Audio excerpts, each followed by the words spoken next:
What was Bill's presence? I feel like I still need to call him Mr. Russell. What was Mr. Russell's presence and influence like from a mentorship standpoint with all the key members of the Celtics that did go on to win that '08 title? It was huge. It was huge to me from the beginning. You know, when I first got to Boston, Danny and I decided we were going to try to rebuild. And, you know, we were getting killed. We were getting criticized. We knew what we were at least trying to do. And Bill would often come into my office and just sit down and say, just hang in there. He used to always call me Young Buck. Thinking about me and Young Buck don't go anymore, but for him I was, you know. But he would always say it. Right. He would just say, hang in there. And then, you know, when Burke was around him, he just always talked about team winning. He just never talked about him. To get Bill Russell to like talk about how great he was impossible. It really was. He just would talk about us and team. And he often talked about how many times you would have to put your arms around a guy and carry and bring them along. You remember that, Berkey? We showed the video of that. He said, sometimes one of your teammates may want to go the opposite way, and you have the responsibility to put your arms around them and bring them back in. He talked about that all the time. Yeah, and one other thing that I will share, my first year in Boston, I was golfing. You're shocked about that, Perk? Yeah, I was golfing with No, I'm not.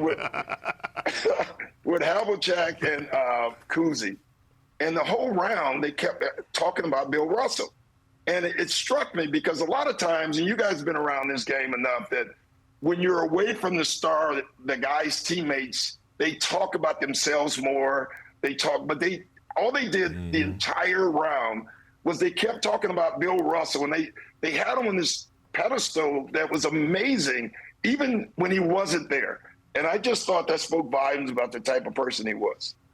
Perk, when Bill Russell walked into a room, what did you notice?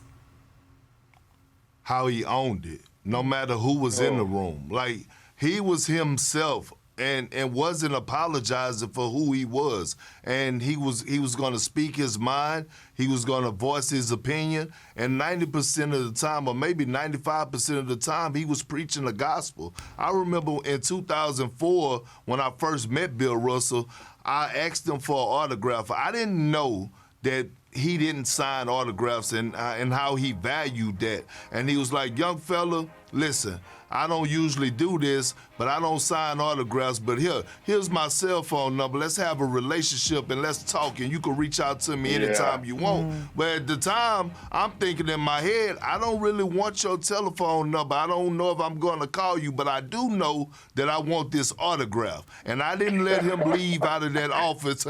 I didn't let him leave out of that practice facility until I got his autograph, and I still have it to this day. Well, you better take good care of that. It's rare. Doc, before we let you go, is there any other story that you think is important for our viewers to know? Just you asked the question, when Bill Russell comes in a room, what happens? The room gets quiet. You know, there's very few people like that. I could be in the middle of a speech, and when Bill Russell walked in, or if Muhammad Ali walked in, and I guess right now for us, because I'll say this for you two young people, I guess if Barack Obama walks in the office, the room's going to get quiet. There's very few people that have that presence. But for me, it's just what he stood for, Malika and Perk, and obviously the off the court, the on the court. But it was also all about relationship building. That's what he wanted. That's why he wanted to give Perk the number. Even though that autograph's more valuable, Perk, I would offer this. The conversation might have been even more valuable. That's what made Bill Russell great. I agree. And Malika and Doc, you know what I always tell a group of kids when I go talk to them? Do you want to be popular or do you want to be powerful? And that's what Bill Russell was. He was powerful. I'd rather be powerful than be popular.